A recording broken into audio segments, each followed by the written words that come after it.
Hello, hello. Can you hear at the back? In front? Okay. Bismillahirrahmanirrahim. Assalamualaikum warahmatullahi wabarakatuh. And good afternoon to everyone. Now we come to the final program of the 3-day international seminar on contemporary Islamic thought and societal reform, with the theme Contemporary Islamic Thought and Prospects for Reform, subtitle Geo-Cultural Perspectives. So the last event, we call it the closing forum. We had the opening forum on Wednesday. Now the closing forum, at the suggestion of Tan Sri Rector Zulkifli Abdul Razak, the organizing committee at ISTAC, got excited about it. And we gladly accept the suggestion to have as the theme of this closing forum. Because he said, why not we have a forum on the topic of World Economic Forum 2019, Muslim responses. So I thought it's a wonderful suggestion. And we have the people, as you can see here, we have, I will introduce later, but in others we have the people to conduct this very, very interesting forum. Before I introduce the panelists to you all, well, you have already, if you have been here for the last 3 days, then you have met them, you know them. So I don't need to introduce that, no. But I just want to say a few words. Perhaps my own understanding of the suggestion made by Tan Sri Rector. Well, every forum is supposed to be a meeting of ideas. There are many forms, many platforms, many vehicles of meeting of minds. To an extent, a particular forum is exciting. Of course, depends very much on the kind of minds that we have in the forum. In the case of the World Economic Forum, all right, let's say a little bit of history, very brief history, for those who may not be aware. The World Economic Forum was founded in 1971, not with that name. The original name was European Management Forum. Later on, the name became World Economic Forum.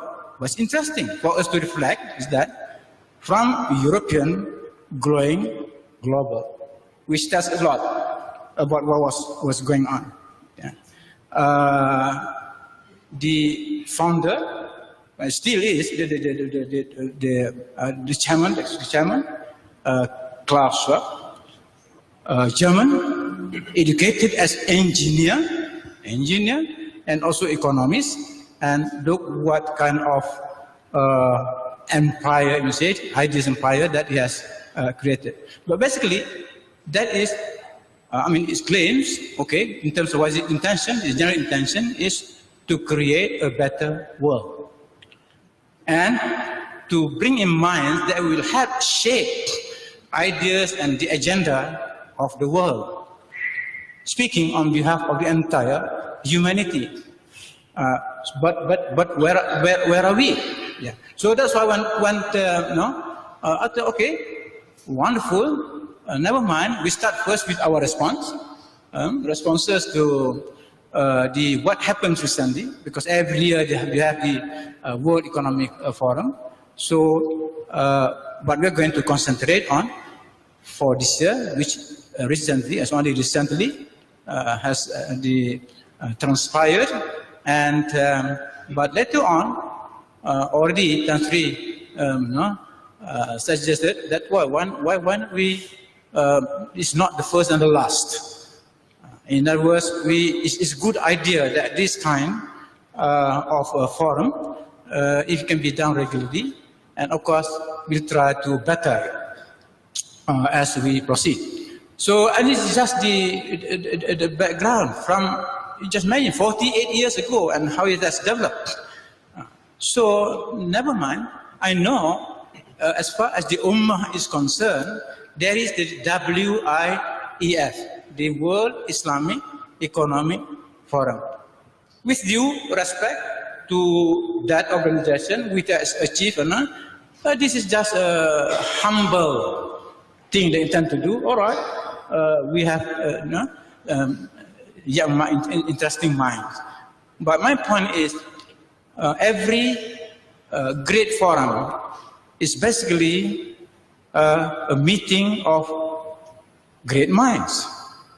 And I consider the minds that are here now on this stage, they are great Muslim minds. So our forum is about the meeting of Muslim minds. I think that's it.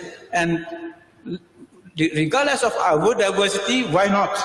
We mean, I think that's the point made, emphasized by Mr.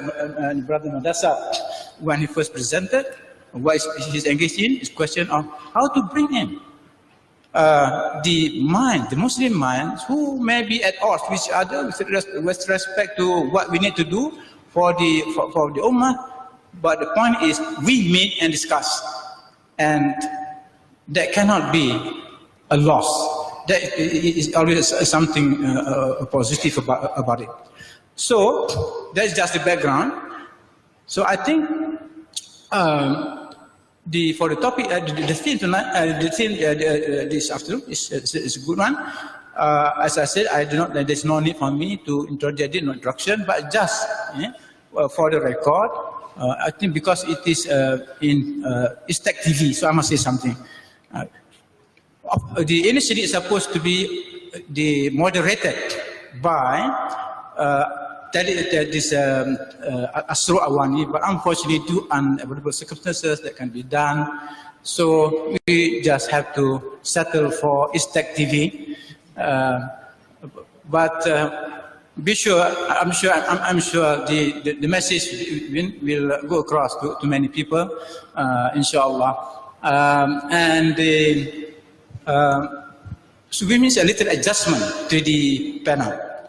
So I take over as the moderator, and in my place as the panelist, one of the four panelists is Professor Ziauddin Sardar, who is a far better panelist than me. So we gain, we don't lose. So Alhamdulillah. So yes, of course I'm going to start with Tan Sri to set the direction and tone of discussion. This is because he suggested the idea. So he must start it. Tan Sri Zulkifli, how should I describe? I describe him as a public intellectual activist. To summarize, a person with a Muslim mind, a great Muslim mind, not just in Malaysia. Yeah? Yes, he has the experience. He has a great experience being a university administrator, university management. He has been before as the president, immediate past president, not distant past president, immediate past president of the International Association of Universities. In the world, not in Malaysia, International Association of Universities. I think he was the 14th president, if I'm correct. Yeah, 14th president. And he himself is a shaper of ideas. And that's why this is important to this forum. A shaper of ideas. How? Because he wrote newspaper columns for several media. And then he writes books, and not just simply write books. Yeah? I've never won any single book award on winning. He has several book winning awards. Yeah? So you cannot have we have a very good person to this. So I will introduce later the second, third, and fourth. But basically, this one is not. It is just a conversation. I just want to emphasize this is a conversation.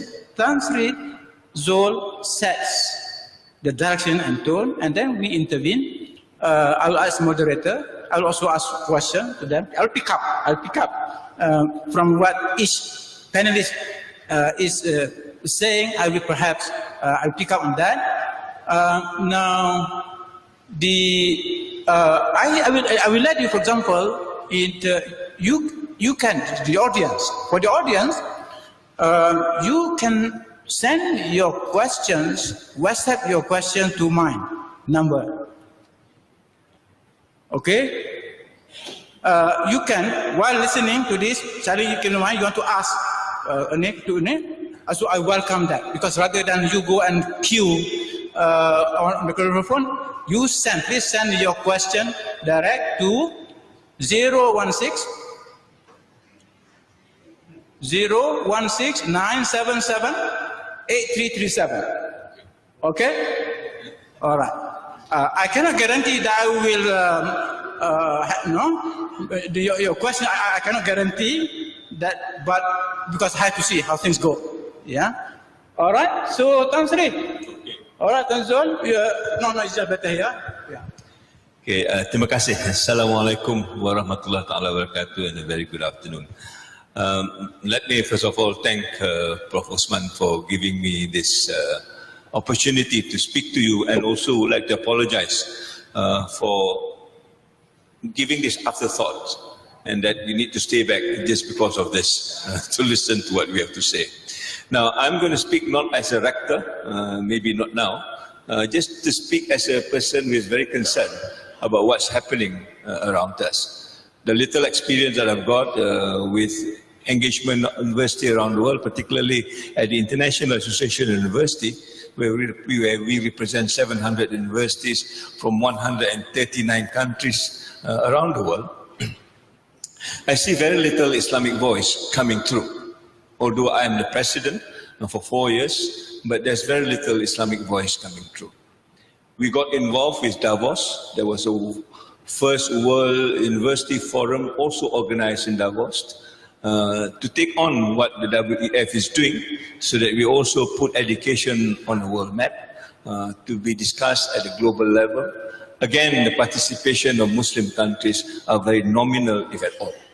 Now, my concern at the end of the day is basically where are we channeling our voice? Of course, there is the WIEF, but WIEF, to me, with due respect, is another replica of WEF, which seems to replicate things that other peoples are doing and try to make also a name for it. We have got university ranking, OIC wants to do a university ranking. You know, everything else is a copycat of somebody else, and we do a lousy work of it. The OIC ranking, perhaps there are a few Turkish university, I think, taking the top 5 or the top 6 ranking. But when you go to the actual world ranking, they are number 1,000 or 2,000, and yet we pride ourselves that we are good. So the same issue that Prof. Osman said, this starts from a European sort of initiative and suddenly converted into a global initiative where everybody seems to assemble except the Muslims. I think there were few Muslims, because the person who covered the talk, Professor Kamarul from Astro, they covered the whole thing for the 5 days or the 6 days. They really camped in Davos despite the cold. I will not imagine when I was there for the World University Forum, it wasn't a pleasant time. It was very cold. You know, I became a ballerina because every other step you skied. And you try to balance yourself, and it's not a fun time. But yet people gather there in numbers and try to influence the world. Now let me come back to where this has come from. When we look at the word university, university comes a Latin word universitas. I think our friend Zawudin would know this better. It was introduced in the 11th century. And one of the conditions when you use the word university, there are 4 conditions under the Magna Carta Universitatum kind of a declaration. It says one of the conditions to be a university, you must be the trustee of the European humanist tradition. Only then you can use the word university. You know, before that we have other words like jamia and stuff like that. These are not Latin words, these are not dominant words, and therefore we don't actually use them the way we need to use them. But we are all banked on this university, the word university coming from universitas. And now university becomes global. Yeah. But few of us realize, and this is where I think ISTAC becomes so exceptional, because we don't see this quote-unquote Western architecture, Western tradition, and hopefully Western mind also being cultivated here. But other universities, you see this very, very clearly. The design is Western, the curriculum is Western, the pedagogy is Western, everything else is Western, and we are now trying to move the Islamic agenda under that kind of a paradigm. And it becomes very, very difficult to do so. And therefore, when we look at the World Economic Forum in the same light, when this group of people are painting a sort of views for the future, and we Muslims are supposed to redirect ourselves to the future that they said it would be. Is it our future or is it their future? We do not know. In fact, when people ask me, are you a world-class university? I always ask them, whose world are you talking about? My world and your world may not be the same. And why do I need to subject myself to your definition of what the world class is? Now, I've been watching the World Economic Forum since maybe a decade ago. But my interest was basically each time when there was a WEF, Oxfam also released a report. And Oxfam's report is the one that interests me most. I think way back maybe 7 or 8 years ago, Oxfam says this, about 300 people in the Western world, 368 about them, yeah, own 50% of the world assets, as compared to half of the other world population, equivalent to 3.5 billion people. That was then. I cannot remember which year, but that was then. The year after, the 3-digit became 2 digits. 82 people, again from the Western Bloc, own 50% of the world assets. The year later, it becomes 62. And the year after that, I think it becomes only 8. Yeah, 58, and later on it becomes only 8. 8 people in the Western Bloc, and mainly men, white, own 50% of the world assets. Now, my issue is basically the World Economic Forum knows this trend.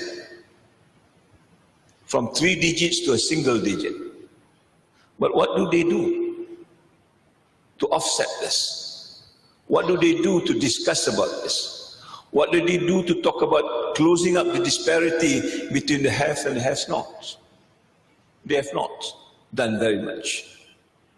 They look at this as though this is a trend, and in fact they are predicting also at one point, eventually there'll be one person holding 50% of the world assets, and at that time people were thinking of, the Microsoft Bill Gates, all right? But it didn't happen for somehow or other Amazon gets up and something like that. But the issue is, what is this World Economic Forum meant for us when you know the trend is like this? But nobody is actually doing anything about it. Certainly the Muslim world do not have a say. Certainly WEF do not even address this question. And it is led on into what it is today. And I think if you go back to the first forum when YB Anwar Ibrahim is here, and he talks exactly in the same language. That these things are coming to worsening, between the haves and the have-not. And I think it was reported that there is this reform that we need to do so that education becomes a leveler of society again. so that people will get out of poverty through education. Now education is increasingly the cause of poverty because people are not getting the right kind of education, and education becomes a commodity that could be traded. I think we've moved very far away from what education is, and education what used to be as far as this is concerned. Now, what is the actual straw that breaks the camel back for me is in 2016 when Klaus Schwab talks about the fourth industrial revolution. 2016, the same day in New York, we talked also about the Sustainable Development Goal. It was the United Nations General Assembly. It was signed on by everybody, every leaders of the world, if I am not mistaken, including Malaysia. But nobody spoke about Sustainable Development Goal, a goal that is supposed to equalize equitable prosperity between the have and the have-not, between the north and the south. You know, the goals are very much, quote unquote, to my point of view, an Islamic goal. They want to see equitability, they want to see access, they want to see everybody is at the same level as far as, you know, quality of life and human dignity is concerned. Nobody took this on, including Malaysia. Malaysia was so gung-ho on the fourth industrial revolution. The education minister then directs us and says, you must now create a curriculum 4.0. The immediate question I asked him, where is curriculum 3.0? Where is curriculum 2.0? Why do we suddenly jump at curriculum 4.0? United Nations then is talking about education 2030, not this number 4.0, 3.0, 2.0. The concept was very different. The concept is about inclusiveness. The concept is about, you know, humanitarian values. The concept is about ecological balance, which is not even addressed in the 4.0, but yet we are so gung-ho on 4.0. Accepted that he may make the right decision. But what happened this year? The same guy who talked about 4.0 now made this statement. He said in Davos, we do not want to be the slave of the robots. He said, we are now at the risk of being made slave by artificial intelligence because we have not done enough to make sure that human dignity prevails. On the very first day, Sir David Attenborough talks about the Garden of Eden is no more. This is not the language of WEF. The WEF couldn't care a damn about the Garden of Eden. And suddenly people are talking about the Garden of Eden, and this guy is now talking about different language altogether. Now, the Muslim could have actually on the 2016 shut up Klaus Schwab and say, look, this is not the world that we are looking for. If you know that the Garden of Eden is going to come in 2019, but we didn't do anything. We kept quiet, and in fact, most of the developing countries begin to embrace the fourth industrial revolution as though it is something that we have to do. We have no choice about it.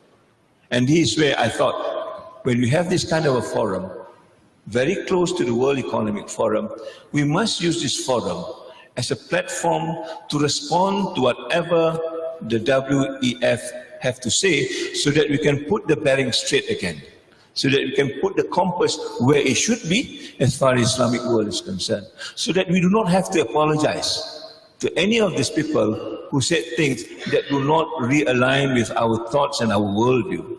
And the Japanese did this. Give me another 2 minutes, I'll stop. The Japanese did this. When we talk about the fourth industrial revolution, the Japanese was talking about the 5.0 societal revolution. The most industrial country in the world do not even subscribe to 4.0. What this society 5.0, as far as the Japanese is concerned, is they say bring back the human dignity. Be human-centric, not technological-centric. Yeah? What we call harmonized society. They are very much the kind of language that we Muslims would appreciate. In other words, there is always an option. If we think hard about it, there is always an option. But we are not taking that role and say this is not the option for the Muslim world. The Muslim world needs to think along different line, given the kind of values or whatever that we uphold as far as Muslims is concerned. And hence, when this comes around, as a rector, perhaps I have to bug ISTAC and say, why don't we position this? And this is my proposal. Why don't we position this as something that will respond to WEF each time WEF have their conference in January in Davos, which is a winter conference. Let's have a summer conference here and give the same response to what WEF has to say, so that at least we balance the view. At least we have got an alternative view. At least we have got another view to think about, rather than being forced into the throat of somebody else just because we have nothing else to say. And I think the stature of ISTAC, the stature of IIUM, the kind of people that we've attracted, the kind of brains like Zainuddin and everybody else that was here, I think can raise this profile. We could be the alternative voice. Where other voices has failed, we could be it. I am willing to support this conference. If this is how it is being structured, so that we can provide another platform for us to reach out to the world. I mean, we can have our regular conference, but it has to be relevant to the issues of the day. If it's not relevant to the issues of the day, it is a conference that will be, stocked up in the library and nobody will talk about it. So the alternative now, what is it that we're going to do when we talk about the World Economic Forums 2019? Because all the submission of the 2019 conference is saying something that is relevant to us.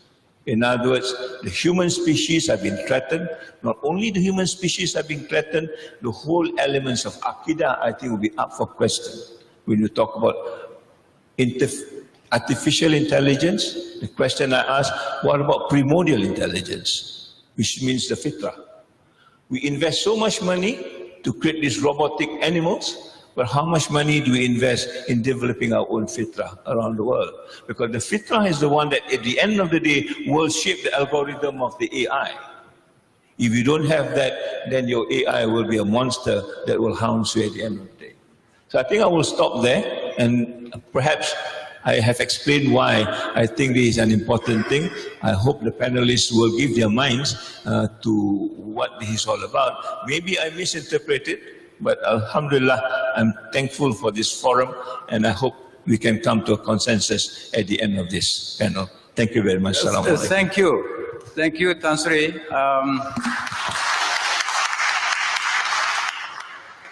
I think it's very clear. You have a long list of grievances against the World Economic Forum because you feel very strongly that Muslims, they should really be offering alternatives. They think differently. I think the question when you mentioned is said that Malaysia too just is following the crowd. But the question is, I mean, why can't? Why can't they see? Why can't our leaders see? Why can't I'm not just talking about political leaders, but the intellectual leaders, business leaders don't see the issues that you bring up. Maybe you want to. This is my question to Tan Sri. Why is it that? Okay, I mean, for me, and what you say is very clear. The grievances that we have, but the point is, okay, for example, question, or you refer to the 4.0 industrial revolution. You see obvious negativities, but many people in Malaysia embrace that. Why? I mean, what is the problem there? I have got another problem I will share with you. Now, the QS ranking has just been out. Let me digress a little bit. And they give us this top 10 universities in Malaysia. Are we supposed to be proud about that? IIUM is listed, and last night I had a conversation with Professor Shad.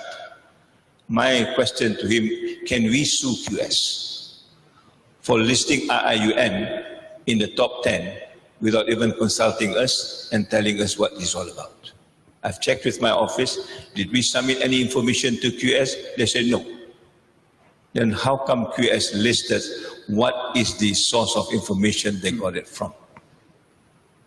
Why can't just people use our name and list it up and say, you are number 10 best in the world? Do I care? I don't. Yeah? In other words, what I'm saying is basically, we Muslims only become proud when some other people say you are good. We have been told we are good by Allah subhanahu wa ta'ala, by the Prophet, for a long time. But we never believed that we are good enough until some universities somewhere around the world say you are good. And that is a state of mind we are in. And the state of mind is so inferior that until somebody else pat on the back and say, hey, you are good, then you are not good enough. Yeah? And many of the things that we do around this place, ISTAC, I keep on asking, why do people invest so much money in OCIS and not in equivalent money in ISTAC? What is wrong with us? You want this place to be good, but you invest your money somewhere else. And you keep on saying, hey, you are not good enough, you need to follow that. I think we have invested at least 4 chairs in that place as compared to this. Why is this so? I come back to this whole question that we have got a mind which is so inferior that we don't believe that we are good enough until somebody else say they will be. And that's why this whole ranking thing and stuff like that, to me, apart from the dishonest intellectual game that they're playing, there's no call for me. I'm going to say IIUM will quit this QS thing. We're going to have a Senate on the 22nd. I'm going to move that resolution. Let's put out from QS. You know, I see there we are number 31st, if I'm not mistaken, yeah, in studies of divinity, according to QS. Now, if you know how QS function, you'll be so embarrassed to be associated with it because it is a corrupt way of doing it.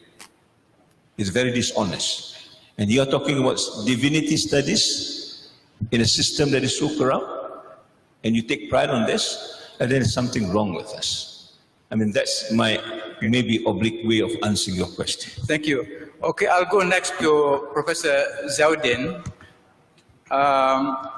From your point of view, I mean, what's the most important thing that attracts you about the recent Davos 2019? I mean, what issue that concerns you the most or interests you the most? I think, Assalamu alaikum everyone. Let's make one thing clear. Davos is about colonizing the future. It's about how rich manage and control the future. I've been invited to Davos about 5 or 6 times, and I always refuse to go. It's essentially a rich man's club to decide how they can, divide their riches, how they do not step on each other's foot, and it's all about perpetuating capitalism in its most naked form. That's what Davos is about. It's about colonizing our future, in a sense. So why would I want to go to a forum that wants to colonize my future? I have absolutely no interest in that enterprise. So I am totally with Datto here, that we need an alternative. But I think it's not just that we need an alternative conference. It's not just that we need an alternative Davos. I think we need an alternative vision of what it means to be human. You see, we are complaining that our minds are all westernized and everything is Western. I mean, you only have to look at Kuala Lumpur, and the city bears no relationship to anything that remotely be described as Malay, right? So we ourselves have destroyed our own culture, right? What happened to great Malay architecture, the beautiful houses, even Kampang Baru? I now have a flat looking over Kampang Baru. It's such a beautiful place. It's more or less turned into kind of a westernized desert, a culture desert in a sense. So we are inflicting that on ourselves to a very large extent. Why? Because we accept certain definitions. I mean, the power of the West is not just that it is economically power. The power of the people who come to Davos is not just that they have military muscle, it's that they have, economic power, that they have riches, that they control and direct technology, and so on and so forth. Their most profound power is the power to define. They define what is freedom. They define what is economic activity. They define what it is to be human, right? And we accept those definitions. And our universities then translate these definitions into works, into the kind of pedagogy and syllabuses and curriculum, whether it's 2.2 or 2.4 is the same thing. We then indoctrinate our future generations with those same definitions of what it means to be human. Right? It is the first thing we have to acknowledge, that there is more than one way to be human, more than one Western way to be human, which also means there's more than one way to create an environment, which also means there's more than one way to teach. There's more than one way to learn. There's more than one way we teach and what we do not teach in that sense. So most of our disciplines themselves are kind of imbued with Western definitions, and we translate that. One of the most ironic things that I mentioned that earlier in my talk very briefly. One of the most ironic things that I've ever faced is when I came to Malaysia, and I went to University of Malaya, and there I found a department of anthropology. And I just could not reconcile myself. Why would a Malay professor teach anthropology to his student? The function of anthropology, the way anthropology developed, was to manage and control the other. And the original other, the original lazy native, were Malay, right? So why would Malays want to teach that, stuff to their own students? In other words, they were anthropologizing their own students and essentially brainwashing them into how Western society manages and controls, right, in a sense. The disciplines have not just emerged out of nothing, they have constructed, they are social constructions. They have meaning within the culture they have evolved in that sense. So I think we need to think much bigger. We've got to have an alternative vision which involves alternative ways of thinking and alternative ways of being human, and also, of course, all the structuring of our universities in a slightly different and kind of somewhat alternative way. The most important lesson for me, for Economic Forum Davos 2019, is that finally some of these chaps are realizing that capitalism has reached the end of the line. Right. This is exactly, there is, for example, a YouTube clip that you can get where one person is speaking in Davos, is shouting at all the rich guys sitting there. He's picking them out, Elon Musk and all that. He says, why are you talking about philanthropy? You see, what is charity? Charity is that all these rich guys, when they made their billions by corruptions, they set up a foundation, and the foundation helps eradicate, smallpox in a small country, or it helps, provide some internet access to a hurricane-ridden area or something, and they think they're doing great good.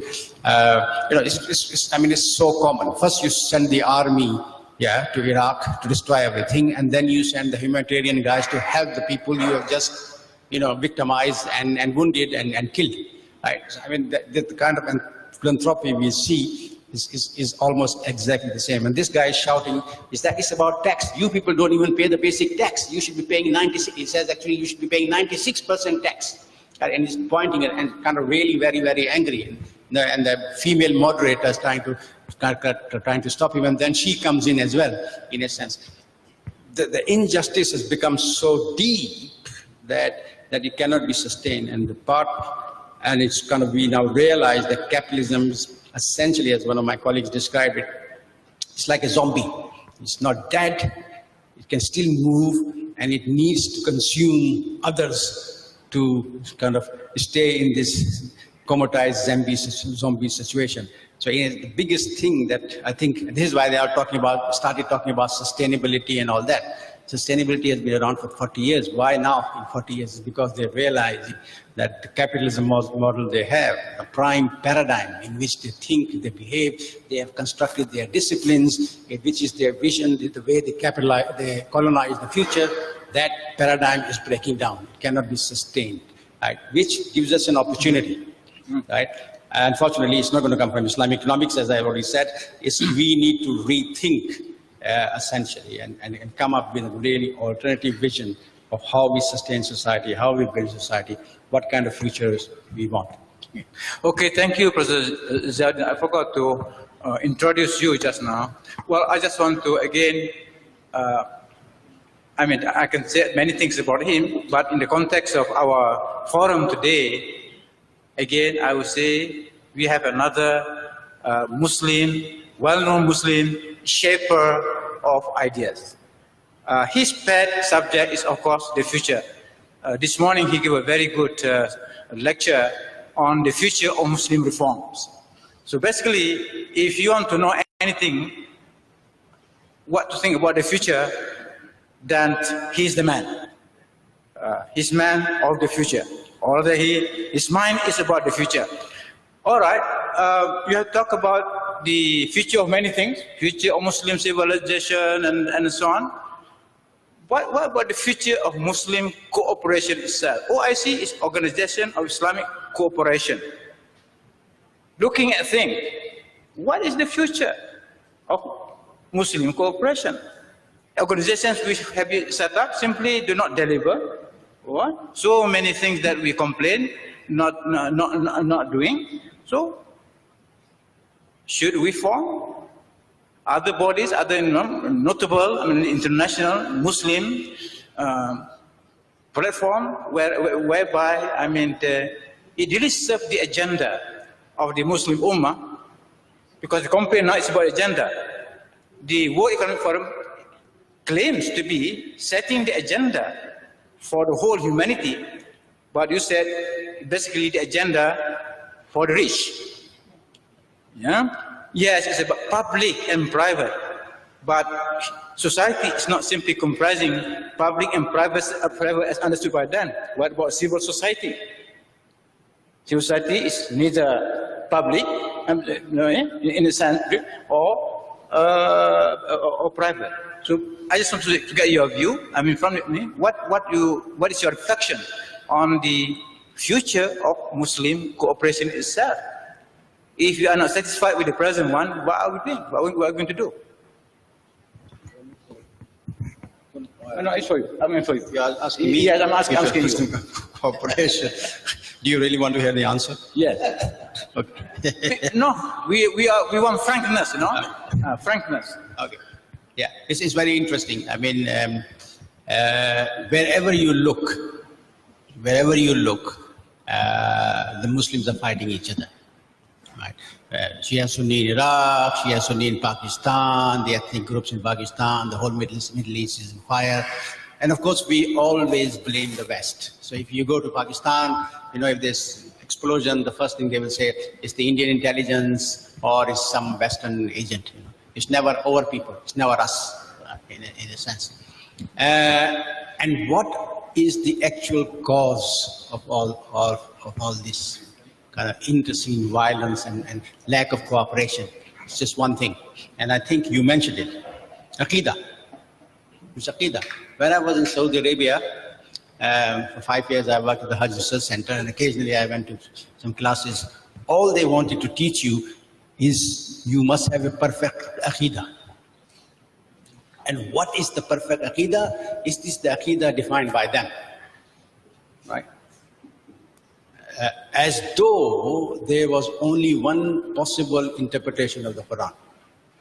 Right? Which to me is doing a great injustice to an eternal text. if by definition the text is eternal, it must have eternal interpretations. It cannot have a single interpretations because they will be buried in history. You got to rethink the interpretations all the time. So when we were talking about Islamic reform earlier on, Islamic reform has to begin with Aqidah, right? And there are a couple of things in the Aqidah that we have to kind of rethink very, very seriously. The very notion that my Islam is correct and everybody else's Islam is wrong is fundamentally violent interpretation of what it's all about. The moment you say that my interpretation is correct, my Aqidah is correct, what you are actually saying is I actually know the truth. And if you're saying I actually know the truth, the next step of actually saying I have the truth is very easy. And once you know and have the truth, then of course you have the right to impose that truth on others, even if by violent means. So the first thing we need to throw out of the window is that your Aqidah is the truthful Aqidah or the only truth you can possibly have. Now that's a very fundamental thing, and it's not very easy for Muslims to kind of think about it. But but for me, it's a very, very important point, right? And that's the first thing. The second, that's between us. The second notion of truth is that if by definition we have all the truth, Islam is the truth with a capital T, then the truth of all the others are invalid. And therefore we have right to impose our truth on them too, right?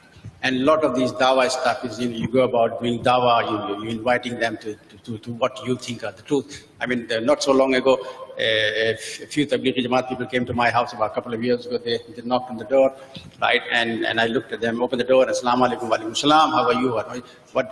What can I do for you? Would you come and to do dawah with the white people with me? So I looked at them, I said, look at yourself, right? Ridiculous beard, horrible dress, disgusting shoes, right? This is a cold climate and you're dressed as though you're in a desert, right? With the temperature reaching 40 degrees, right? You are going to teach truth to these people, right? Who have actually provided you with almost everything, including the plane you came here to teach them about Islam. How can you possibly presume that you have the truth that you are going to impart on these people? Right? I mean, the arrogance of this position, to my mind, is monumental. It's a monumental arrogance. Right? If you want to do dawah to some, people, they are the only thing they are lacking is certain notion of truth. The fact that they don't have your notion of the truth hasn't stopped them advancing. The Chinese, have no notion of Islamic truth. It hasn't stopped them from progressing. The European societies never had a notion of truth. Is the way we believe what is truth, la ilaha illallah, Muhammad Rasulullah, etc. Right? Yet they had.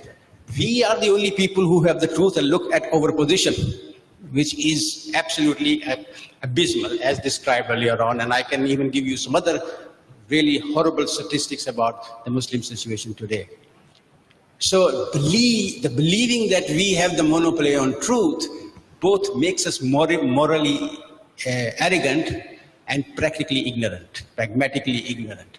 And so we need to change the notion of what truth is in Islam, which means we have to look at the fundamental notion of what is Aqidah. What are we teaching as belief?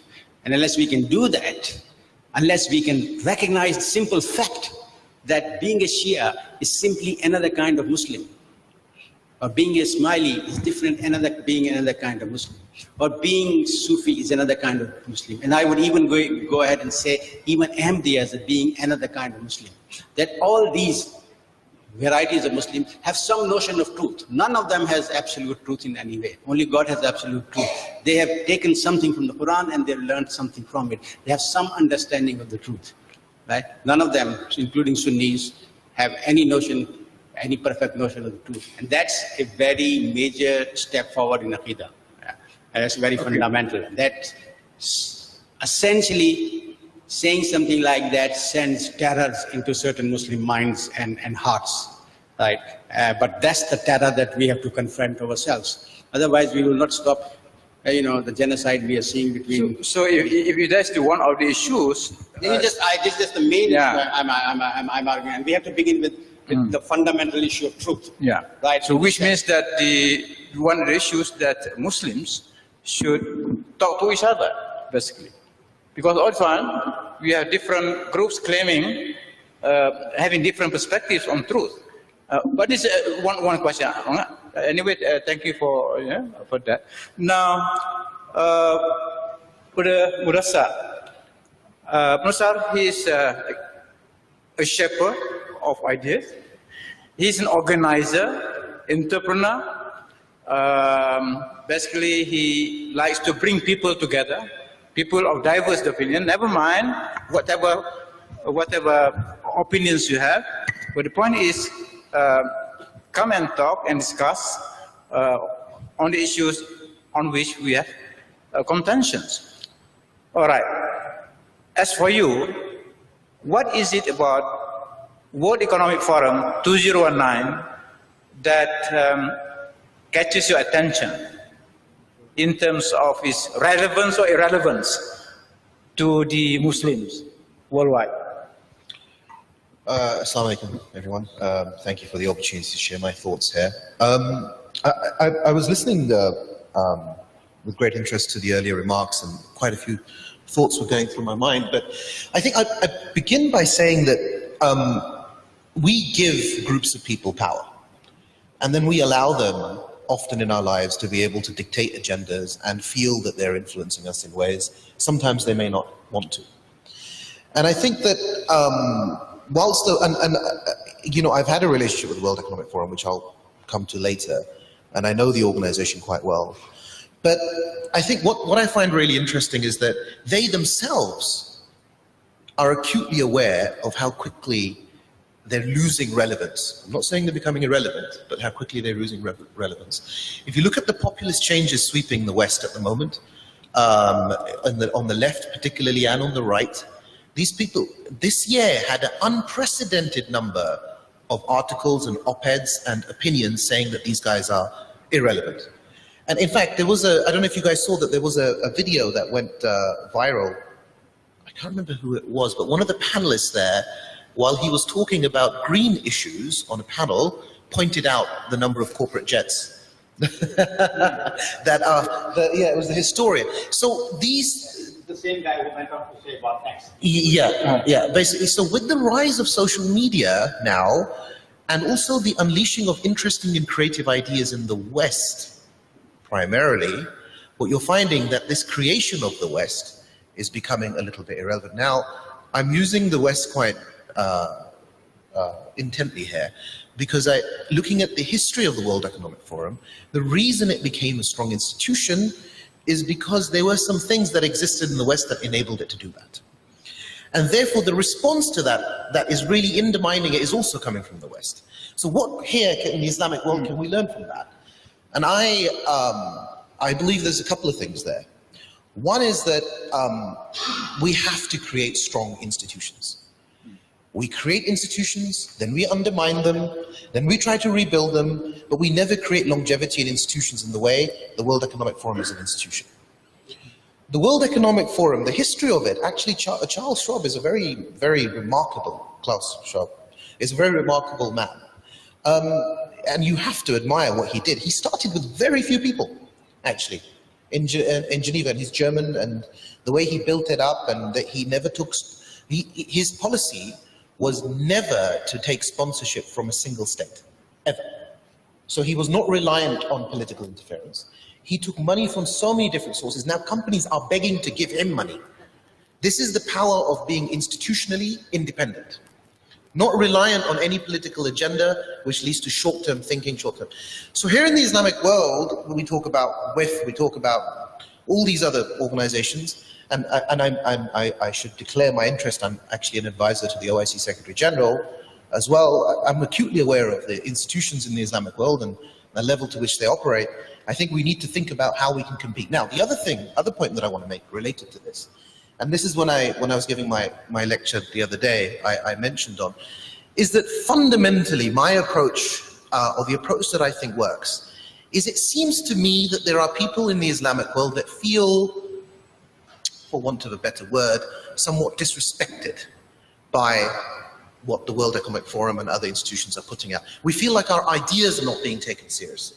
We're insecure in ourselves in terms of, why is it that this is being forced on us, or it's being, so, you know, the thing is, for me, we have to look back and see, you know, it strikes me, we're sitting in this beautiful building.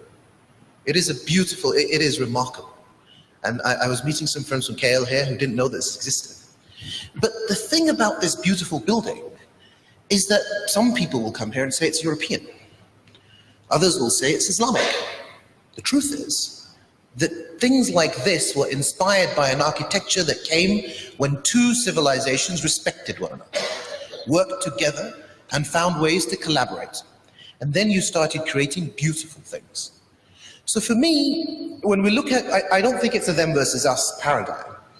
I think we need to find intelligent ways to engage on common values and look at what made our people respected, or which individuals were respected, and vice versa. And there is an onus on them. And then I think we can work towards doing things together in a sophisticated way. I know I've touched on several themes there, but I hope that helps. Yes. It's interesting. You are an advisor to OIC, and I, as moderator, questioning OIC. Yeah. Can we meet? Yeah. Look, I'm happy to address this. You know, the OIC is an institution that does a terrible job of talking about itself and presenting itself. We have to remember that I think it's a miracle it exists, honestly. Looking at the dysfunction of the Islamic world, the fact that it even exists is a miracle. Now that it exists, the fact that it has about 20-odd organs, including the IDB, including ISESCO, including the Islamic Youth Organization, CESRIC, there's a few different organs. And these organs are quietly plugging away, doing whatever they can. But you know, like I said, our institutions are so politicized. And the big picture political issues, these guys don't get involved in. They just don't, because it's too political. So they get on with sort of boring stuff like fixing the Central African Republic, or working on the Mindanao Peace Conflict, or the Buddhist issue, Buddhist Muslim. They get on with that kind of stuff, or tuberculosis, or large infrastructure projects in Islam, with Islam. Get on with boring stuff that doesn't make headlines. So, and we like to hear about interesting headliney wars and stuff like that. So they're, you know, they're doing their bit slowly behind the scenes. They just held they've done a lot with the Afghan peace process, but they're just not very good at talking about it. It's not that they don't do anything. I think they do a hell of a lot. But I think unfortunately, like institutions across the Islamic world, they're chronically underfunded, chronically misunderstood, and chronically politically interfered with. Okay, thank you, Ben. Well, next to Professor Muhammad Aslam. Now we come to the man, because he is an economist. We are talking about World Economic Forum. You are director of Center for Islamic Economics, all right? From the Kulliyah of Economics and Management of the Islamic University. So what is your response to the recent World Economic Forum? As an economist, you see, are these talking about things that are relevant or no longer relevant, at least to the Muslim, the global Muslim Ummah? Thank you very much, Professor Man. Assalamu alaikum wa rahmatullahi wa barakatuh. Firstly, I think I'm on the panel because I come from the center of Islamic economics, and therefore that's the only reason why I've been put on the panel. I want to say, maybe, I don't really consider myself to be an economist. Seriously. When I was studying economics, I was always moving away from that discipline and going to bigger areas. I would be caught in sections of the library that were not economics. Yeah? And I think that has actually shaped what I consider to be Islamic economics. And one of the things that I have been trying to do is to actually redefine what the scope and nature of the discipline should be. I don't think there is an independent discipline called economics. And if we continue to go down this line, we are not going to be able to show a concrete alternative. The second point that I would like to mention is, economics gets a bad deal from everybody when actually it's not the economists that have messed it up. It's the business entities and the financiers. And the business entities and financiers want to move away from economics as far as possible. The best example I can think of is Islamic banking and finance. They do not want to have anything to do or to be connected with meeting the socio-economic goals of a society. If you look and see how banking and finance, Islamic banking and finance has developed over the last 30 years, it is a profit-making entity. Islamic banks are mainly commercial entities. Whereas if you go to the pioneers of Islamic economics, that Zia talked about, in the morning, their vision was about developing the ummah. They did not want to follow the capitalist model or the socialist model. So they were looking at a different vision, and they saw finance as having to play a role that meets that goal, that socio-economic goal of developing the Muslim Ummah. But over the years, banking and finance has separated itself from economics. We have this premier conference which began as the International Conference on Islamic Economics. I think about 10 years down the line, the name was changed to Islamic Economics and Finance Conference. And 75% of the papers are in finance. So everybody, resources, human and financial, are put into developing Islamic banking and finance. Very little is put into the foundations. And you cannot have an alternative vision and definition of what you want to talk about without putting enough resources on the foundations. So when you look at the World Economic Forum, I think the name is a misnomer. And I do not know why they called it World Economic Forum. As you mentioned, it started, as a management forum, business management forum. They chose World Economic Forum. Maybe it sells, the name sells. Yeah? But it's not economics. If you look at what they do, much of it is, it's really talking about business and finance. And there is a phenomena which I think in the Muslim world we have not addressed sufficiently. This is the process of financialization. Over the last 3 decades, wealth has become financialized. People don't talk about real property anymore. We're talking about financial assets. And this financialization process over the last 3 decades has been proven through numerous studies to have increased the inequalities that we've been talking about. So when Tan Sri Rector talks about 3-digit to 2-digit to 1-digit, it's because of this financialization process. So today, finance is king. So they should probably call it the World Finance Forum or something like that. But when you talk about economics, I think, at least in my understanding, it has to be something that is connected to society. Unfortunately, this has not been the case.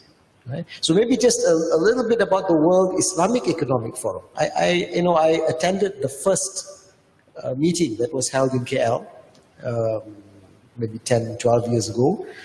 And to me, it did not have the agenda that was talking about the problems of the Ummah, if that was to be the aim. But when you look at the goals of the World Islamic Economic Forum, it's quite clear. It's meant to exchange ideas. It's more of a business, partnership forum. So I think it's a different entity. And therefore, if we are serious about having a genuine alternative, I think this is something for us to think about. We could really be talking about what is that agenda that we want to achieve for the Ummah and probably for humanity.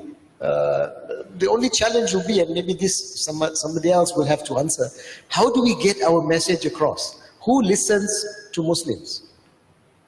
Who listens to the developing world? I'll give you an example. The World Trade Organization, the largest multilateral trade organization set up to discuss trade issues. For many years in the beginning, it was a one-way direction decision-making. The big superpowers, the US, the Europe, would make decisions, force it on the developing world. Although it was supposed to be a one-member, one-vote, but you would get bullied in meetings, and there's lots of literature and discussion on this. When the developing countries got together and put up a good stand, a united stand against many of these one-way decisions, the WTO has ceased to function and to play its role. The big powers now prefer bilateral arrangements. So my point is, as soon as Muslims get their act together, maybe present this in the World Economic Forum, well, if they can pay the $20,000 entry ticket and $60,000 annual membership, if people are willing to pay that money, would they want to listen to what you have to say? Because I think that's a fundamental issue. The Muslim world is in such conditions today. Does anybody take us seriously when we say something? I think that's a fundamental issue that we need to address. Yes, you're talking a question of who will listen to us, I want to link that to the question of the background of the WEF. When it was set up in 1971, it's just a small group, right? Sometimes the problem is, I'm reacting to the views of many Muslims. Sometimes we complain, we present our complaints over a wide range of issues, but we don't come up with a definite solution. Okay, if the current institutions, the current organizations at the national level do not deliver what the Muslims need, there's no organization sets up at our own agenda. We said others decide our agenda. All right. My question is to just one more round to give all of you to this. I would like the four of you to respond to this question. Do we need to create another platform, another organization? Never mind, start with something small, but the point is we are clear about the kind of meeting of the Muslim minds that we want to have. What sort of platform is that? And if you do that, you can do that, what will be, let's say, the five most important agenda that this meeting of Muslim minds should discuss? Let me come back into what Aslam was trying to say. I think who is listening to the Muslim? Nobody wants to listen to the Muslim if the Muslim just talk about Muslim problems. Yeah. So I think Muslim must talk about global problem, humanity. After all, in IUM we thought rahmatan lil alamin. We don't just talk about Muslims. So I think we have to expand our worldview, we have to expand our audience, and then we can get people's attention. Now, my very little experience on this, when we talk about problem of this nature, the non-Muslims jumps in quickly because they are also feeling the same concern, and they're also sometimes sharing the same solution the way we do it. So rather than trying to reinvent and put ourselves as an alternative to when we are so weak and so small, I would rather prefer that we ride the crest of change. Let me give you one example of the crest of change. For example, when we talk about in the last, we just had our first Asian IP conference. WTO was there, WIPO was there, and everybody was there. And I'm supposed to give a welcoming address, but I just throw in some controversial ideas. I say, look, you're talking about IP. I come from the Muslim world. The Prophet teaches us, you know one word, you teach one word. The Prophet doesn't say you know one word, you patent it, get a copyright, and then teach and collect money. My tradition tells me spreading knowledge, which is democratic in a way, is quite different from what you are telling us, that we must patent and then earn money out of this. And the world now is moving away from this. The world are talking about democratization of knowledge. The world is talking about democratization of technology. The world is talking about post-materialist science. The world is talking about open access, open source. These are very, very keen to Islamic kind of an idea that if we work it along those lines, we don't have to say this is an Islamic way of doing it, but this is what the world is wanting, and it follows through that way. And therefore we become, quote unquote, the champion of all this, and it indirectly or directly serves the Islamic community, serves the Islamic worldview in that particular point. So these are issues that that we have been thinking about for a long time. And the question of leadership, for example. Yeah, the leadership now is in crisis. I mean, there's no more great leaders around the world.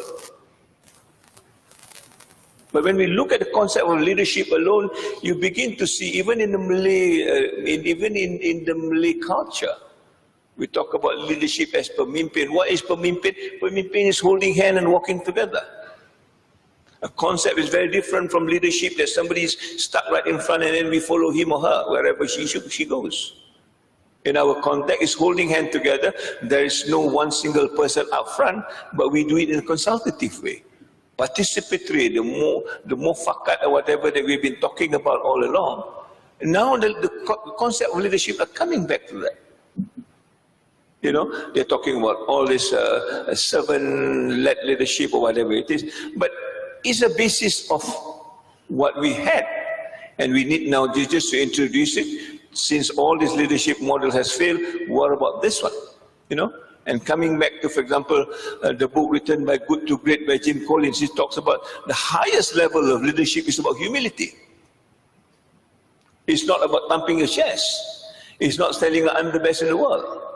He talks about humility, And look at the Malay proverb. Ikut resmi padi, lagi berisi lagi tunduk. Ular menyusul akar, tidak akan hilang bisanya. But who practices this? The Malay youngsters don't even know this proverb exists.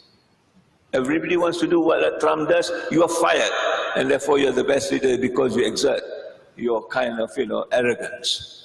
So I think we need to come back to where the values is and write the crest of change.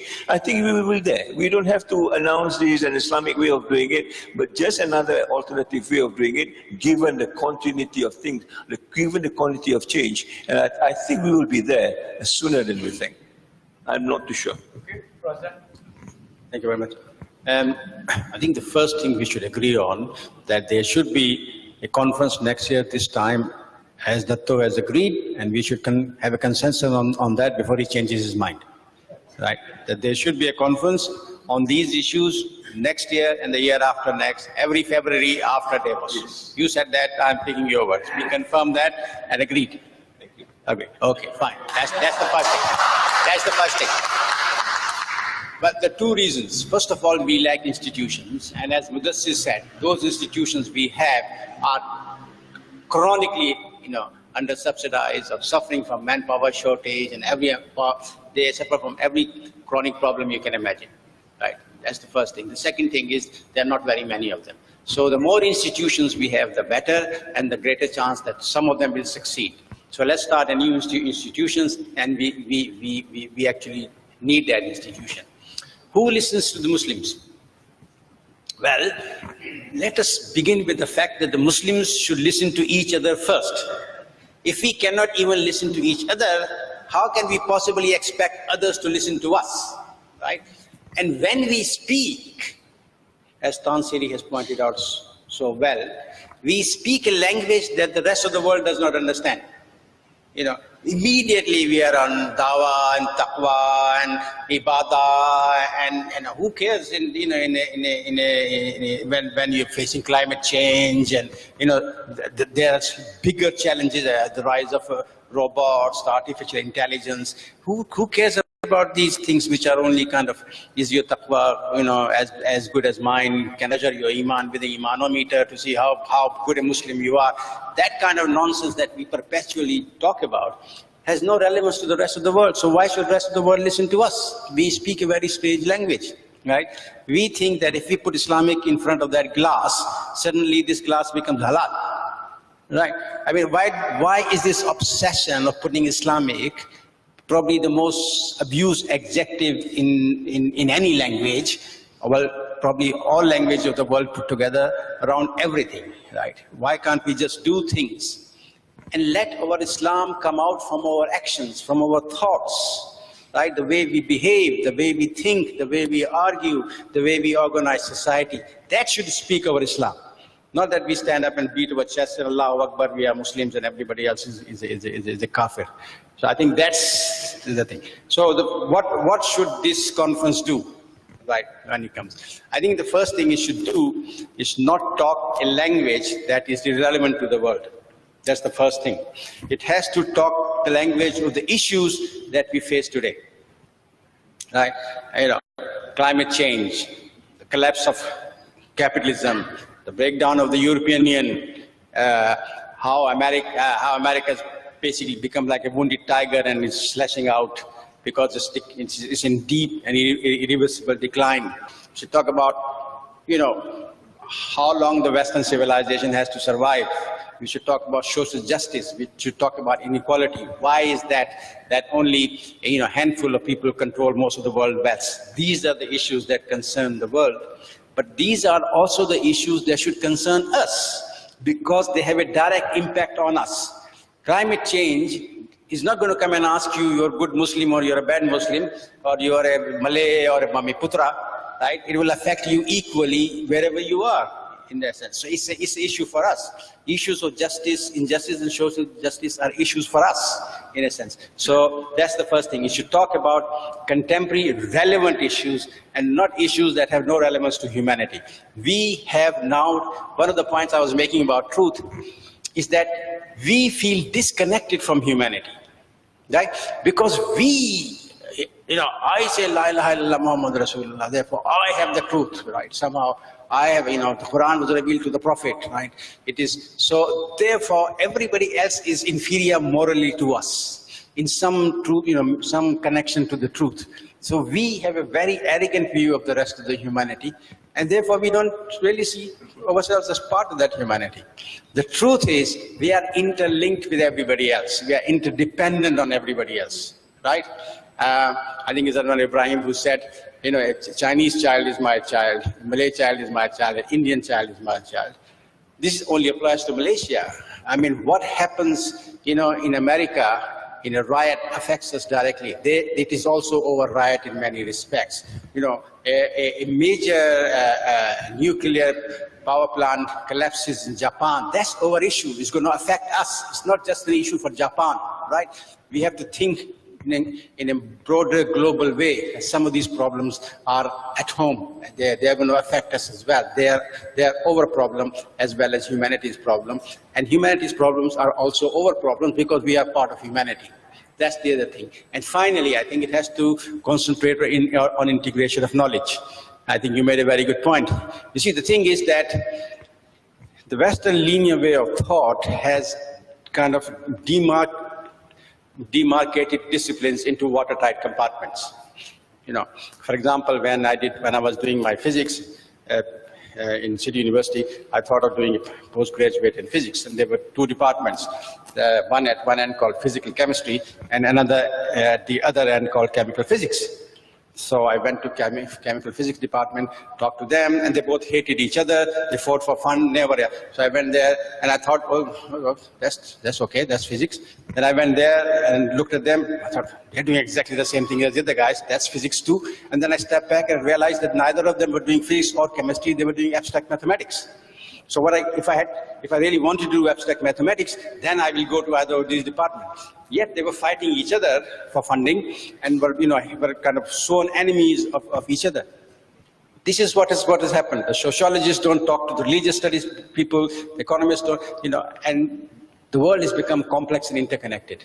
We cannot solve problems in isolation anymore. Economics cannot solve these problems without dealing with sociology or dealing, with Islamic studies or dealing with other departments. So we need some sort of integration of knowledge.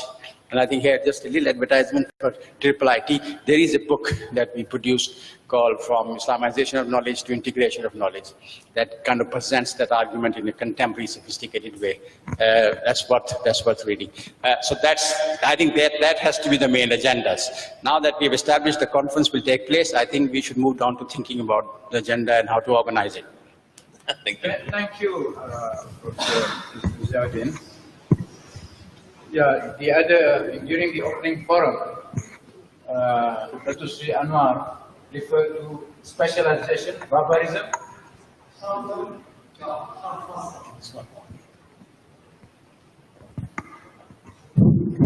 Okay. All right. I was saying that in the opening forum, in reference to the issue, the last point raised by Professor Zawdin, this compartmentalization, to the extreme, what Dr. Sri Anwar referred to as specialization barbarism, which I could also call epistemological tribalism. Basically, it's tribalism.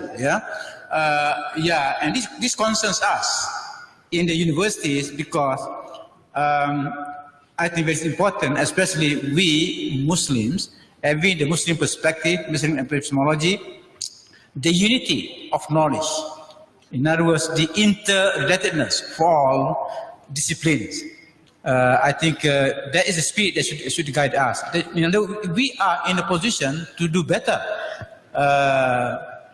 in terms of interdisciplinary studies and multidisciplinary studies. Now, okay, Brother Murasa? Please, the original question that I asked regarding the necessity to, what do you propose to do? I think we need hundreds of forums like this. I think we need to create a very open atmosphere for dialogue and conversation. I very much liked what Professor Zia said in terms of how the subject matter and how to approach that. We need to have a global perspective to be taken seriously globally. But I also think that we should actively seek out and invite non-Muslims, not just as panelists, but also as participants. I think we need to have a truly cross-cultural conversation. And then only then can we even lay any claim to providing thought-leading material. But if it's just within our own bubble, then I don't think our ideas will reach out very far. Well, on that note, very recently, ISTAC organized an event. One portion or one of the agenda was the Muslim-Buddhist conversation. The event that was officiated by Tan Sri himself.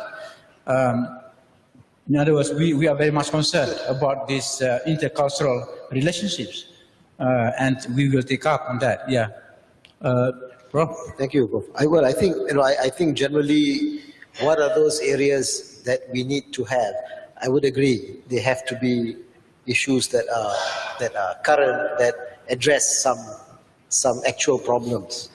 But don't also forget, I think, as academics and people who want to develop the disciplines that we have, we also have to sometimes spend time, maybe talking among us, on the discipline itself, which is a very specialized, sometimes can be quite abstract, But for this, I think I don't know when Zia said we need to have this next year, was he thinking of a big event or a small event?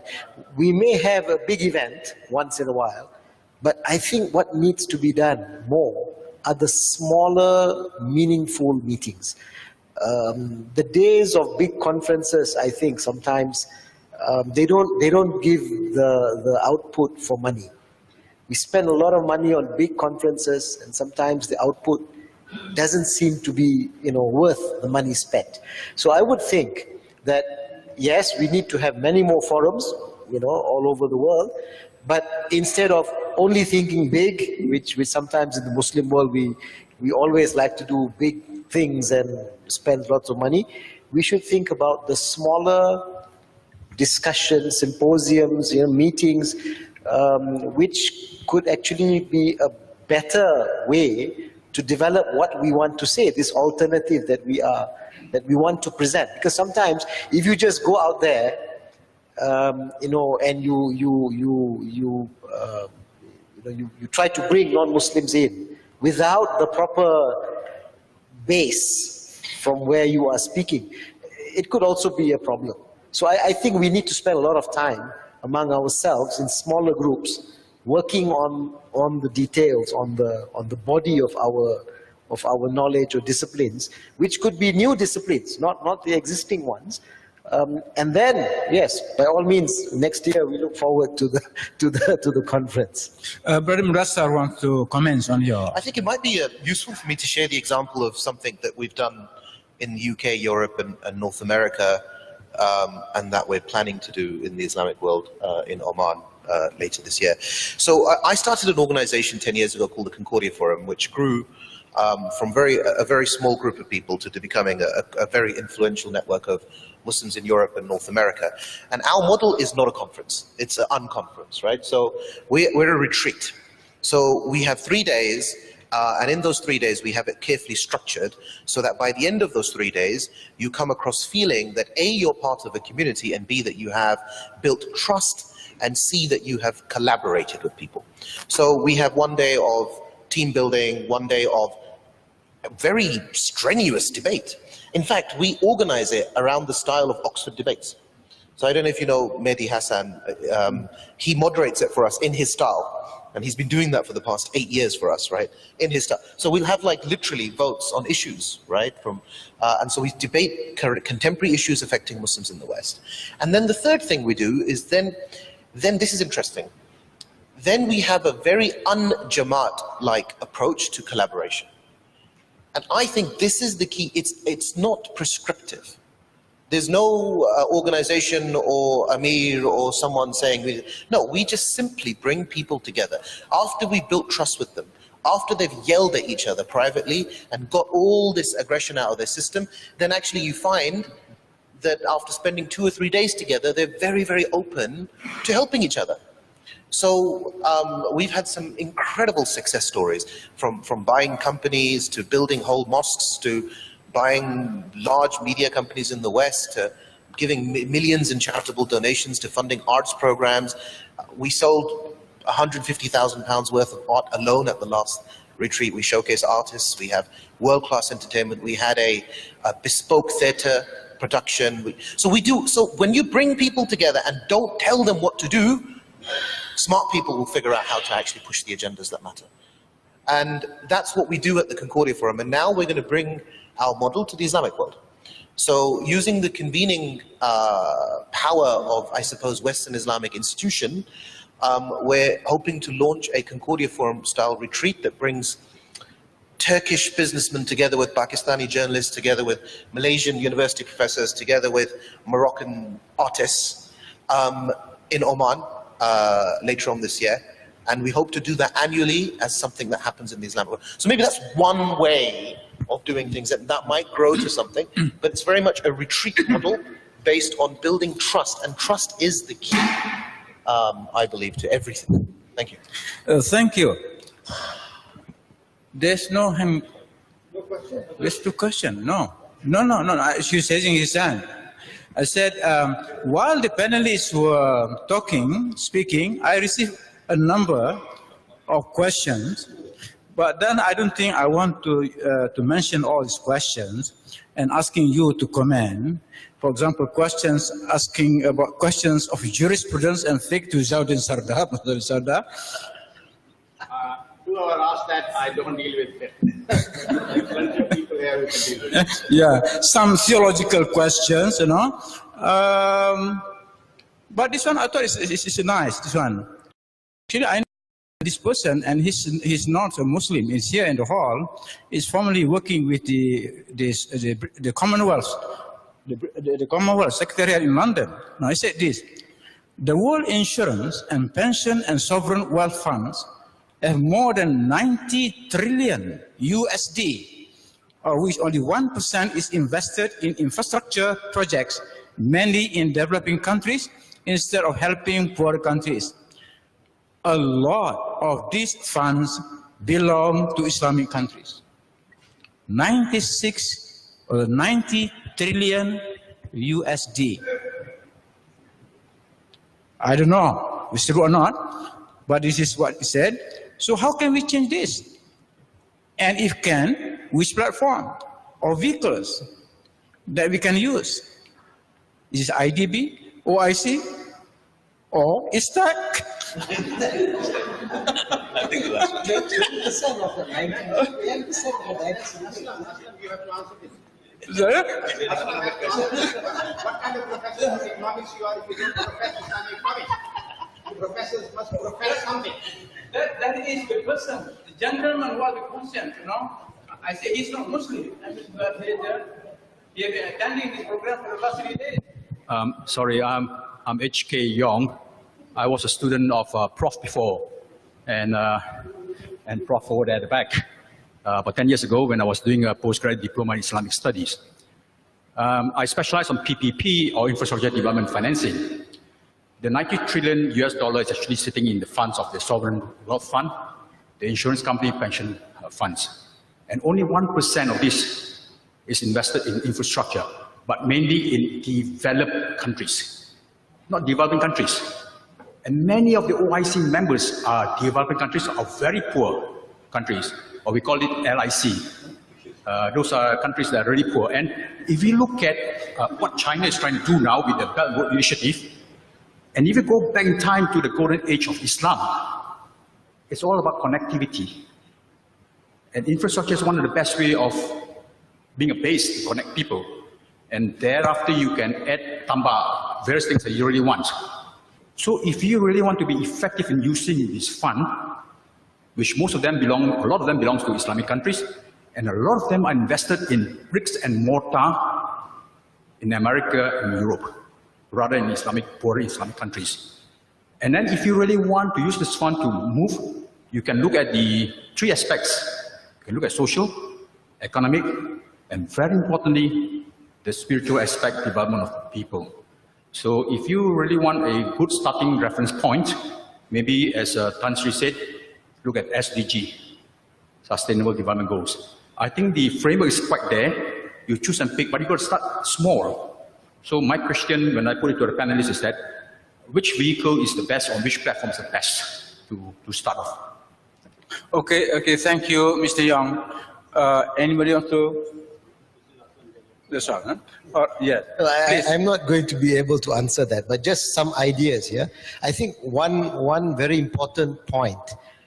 These pension funds are formal funds. And what has been happening, and of course, whatever you said is true, most of it goes to the developed world. Yeah, the money is parked in developed world. One of the reasons why they don't go to developing world is the issue of instabilities and risk, etc. And most of these pension funds are supposed to give, you know, a low risk and return, not to take high risk kind of thing. So that's as much as maybe I would. But what I would like to say is there is another growing trend, which probably is something that could be discussed in this proposed alternative, and that is about P2p financing, the whole issue of crowdfunding. Now people are saying banks are going to be out of business, because instead of putting my money in the bank or in the investment company, I will just go to the internet and search for projects that I want to fund. And so if we have these funds, these projects, and we are able to sell these projects to people who would like to fund them, you get it directly rather than through the formal institutions, which have their own limitations and constraints. So I really think that that's an area which actually could be used even for funding of the university, funding for many other things. This phenomena, and we can actually put all our value propositions into the project that we want to do, and try to find those people who share the vision that we have. And they would be willing to fund this. So the pension funds, unfortunately, I don't have an answer for this, but I think a lot of it has to do with the need to make sure that you give a certain amount of return to the fund, and therefore they don't go to developing world because of the risks. So that may be something that needs to be thought about. Okay, thank you, Prof. Time does not permit us to have another round. But I think, I'm sure you agree with me if I say that during this forum, a lot of important ideas were put forward. What's important is we need a follow-up. We need to, this is a recorded conversation, so we can look what the suggestions that have been made by everyone, each panelist has contributed. But before I end this, because Tan Sri Zul, okay, all right, he sets the direction of the tone, but I give him the privilege of having the last comment now. Okay, what next from here? Where do you go from here? At least as far as ISTAC and IUM is concerned, if not for the rest, because I've got a hidden agenda for this, because I think ISTAC has overdue to be recognized by everybody else. I think for 35 years, or 20 years now, more than I think ISTAC should have been as good as any of the other institutions around the world, but somehow or other it doesn't happen. So I think there's a time where there's a new government with a new aspiration, with a kind of openness, otherwise we will not have this dialogue today. I think this is another crash that we must right very quickly, so that ISTAC belongs to the place where it should belong many years before this. And that's the agenda that I want to pursue. It's not a selfish agenda for ISTAC and Malaysia and whoever belongs to Malaysia. I look at this as a very global organization that moves agenda just like all the other major institutions are doing, except that we have not put our minds together. And I agree on this crowd funding. Alhamdulillah, IUM, we're going to have 7 or 8 flagships that we're going to do crowdfunding in the next 1 or 2 years. We already finalized 3 today, in this morning. This is a way, I think, to raise, concern, and also to make sure that we are visible on an agenda that we believe in as much as other people would. It's a contending ideas, perhaps, but that's the nature of academics. We need to fight it out. I mean, 2011, when we organized the Decolonizing University seminar in Penang, we did the publication and put it online so that everybody can have a go on it. But the first person to rubbish it is an American professor in a well-known university. He said, there's a whole lot of rubbish. These people will come back to our model at the end of the day. We will be faced with that the moment we do things like this. But what happened, the 30 authors that wrote the book gave their own considered opinion to what the professor has said, and eventually he owned up, he says, I'm wrong.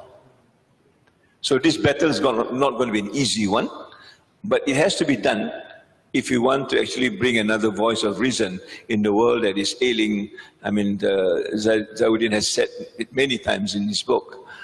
How do we actually make this change? And to me, this is an opportunity to do it. if you are all game on this, as long as I'm still the rector for the next couple of months, I will make sure that Osman works on this, so that we have another makeup of this forum immediately after the World Economic Forum next year, and we'll take our agenda to the world as well. On that note, I thank you very much for staying back. I don't know what's the worth of this, but certainly for the last 3 days, we have benefited a lot.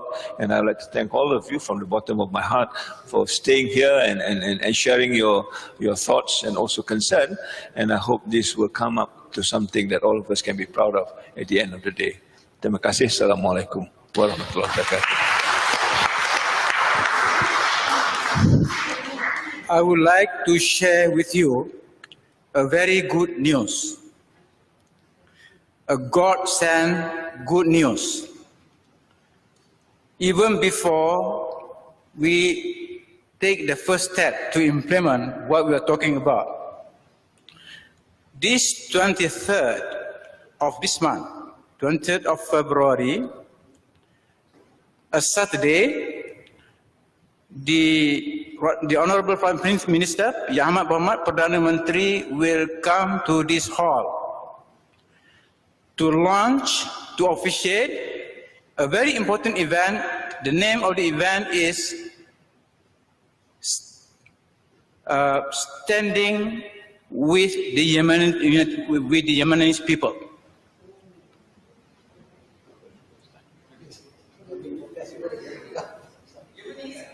Standing with the Yemenis people. Because if this morning, Professor Zaudin talking about the ecological impact of what is going on in different parts of the world, you can imagine what is meaning ecologically. The destruction in Yemen has been inflicting upon not only that country, but the entire region, and of course, to the whole world. So just to share with you, so you are most welcome to come. This is 23rd of February, Saturday. ISTAC will host this, is a co-organizer, one of the co-organizers, and the idea is just to show our solidarity, our sympathy, our solidarity. That is the least we can do, and it's a non-sectarian, is the thing, non-sectarian approach. Regardless of what you feel or need, or what your beliefs are, let us show to the world that really want the problem in Yemen to be solved, inshallah. Okay? Yes. What time I haven't got to confirm yet. Inshallah, the confirmation will be viral to you all, inshallah. All right. So, okay, I would like you to join me in thanking our panelists, Tan Sri, Zulkifli, Professor Zaudin, he's associated with us now with his future studies, and of course, Brother Mudassar, who in his private conversation with me said he is so impressed. This place is thinking of providing alternatives to Davos programs in this place, inshallah. Because he is, as I said, he is a good organizer and with a good network. And thank you, Professor Muhammad Islam. So join me in thanking them by creating picture. So thank you, everyone. I wish you all. Thank you very much for your support, and those who are traveling to outside Malaysia, please we pray that you have a safe and pleasant journey back. Thanks for your contribution. Join me now in reciting Surah Al-As in appreciation of our respect for time.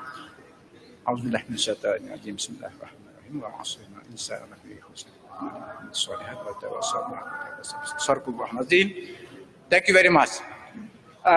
Please, there is tea served in the background. Thank you. Okay, you took the risk. Thank you very much.